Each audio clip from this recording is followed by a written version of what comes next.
Sama sa akong giingon kagahapon nga samtang nagkaduol na kita sa katapusan nining liturgical year o musulod na kita sa unang Domingo sa Adbyento sa this coming Sunday, ang tema sa atong mga pagbasa naghisgot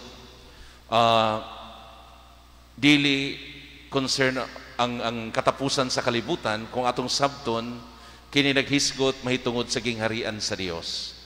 Kagahapon akong gimension nga the message of the gospel yesterday is not about fear.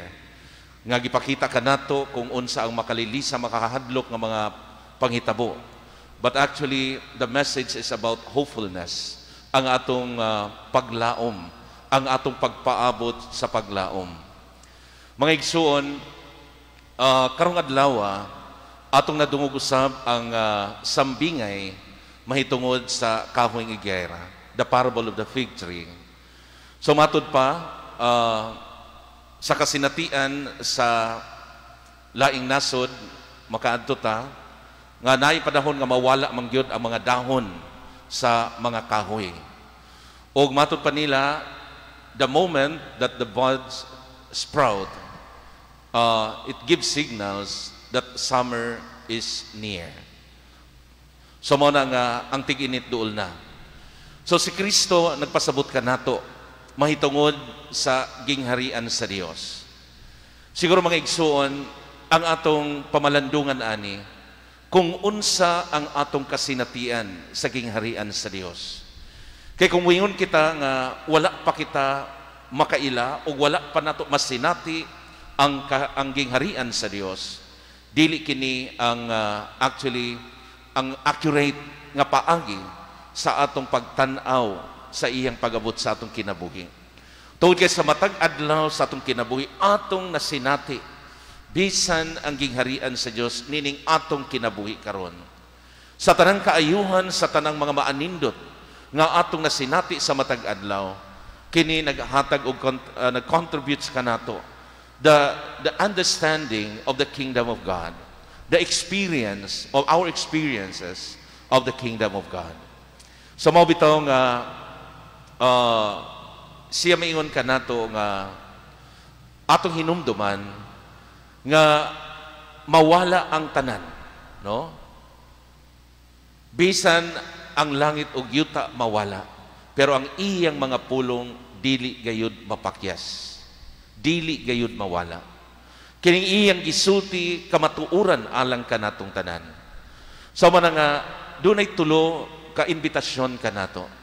First, with it in relation with this the parable of the fig tree, so the acknowledgement that the acknowledgement of our closeness to the kingdom of God.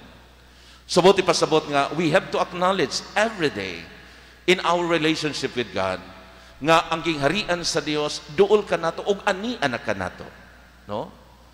Ikaduha, gipasabot kanato nga we have to pay attention always on what's happening around us. So kinahanglan mamati ta, maminaw ta, moobserba ta kung unsay mga paghitabo.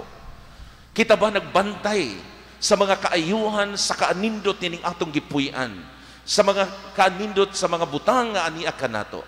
Kini mga butang nga ania sa atong posisyon, no?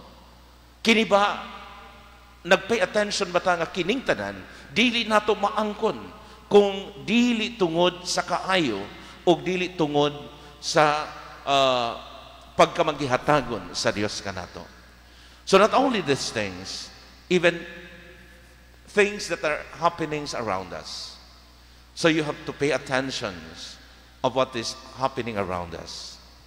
Ikatulo mga igsuon, in relation with this parable of the fig tree, well, like all other trees, matod pa, when it begin to show its fruit.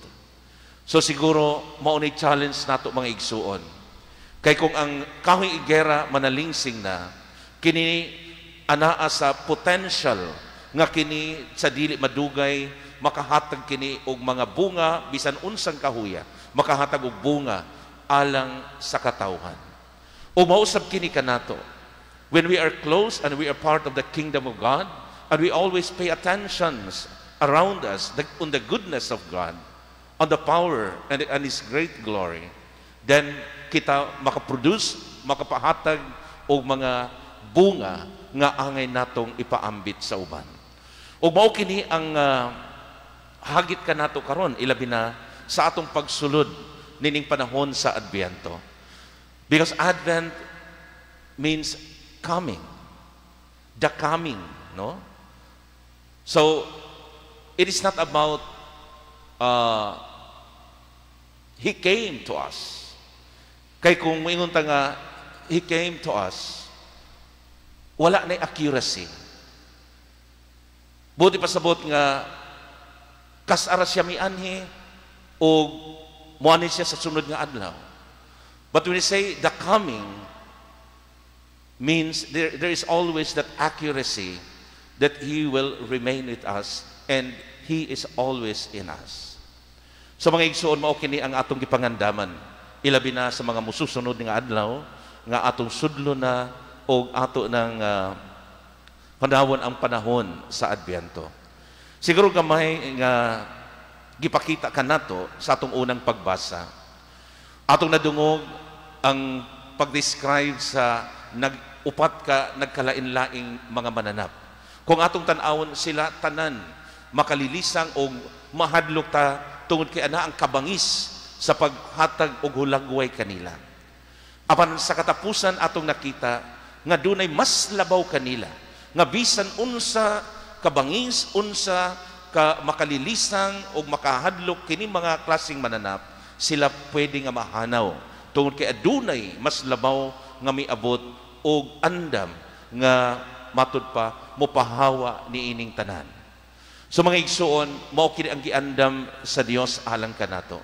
Iyang ipadala kanato ang iyang anak nga adunay gahom og himaya.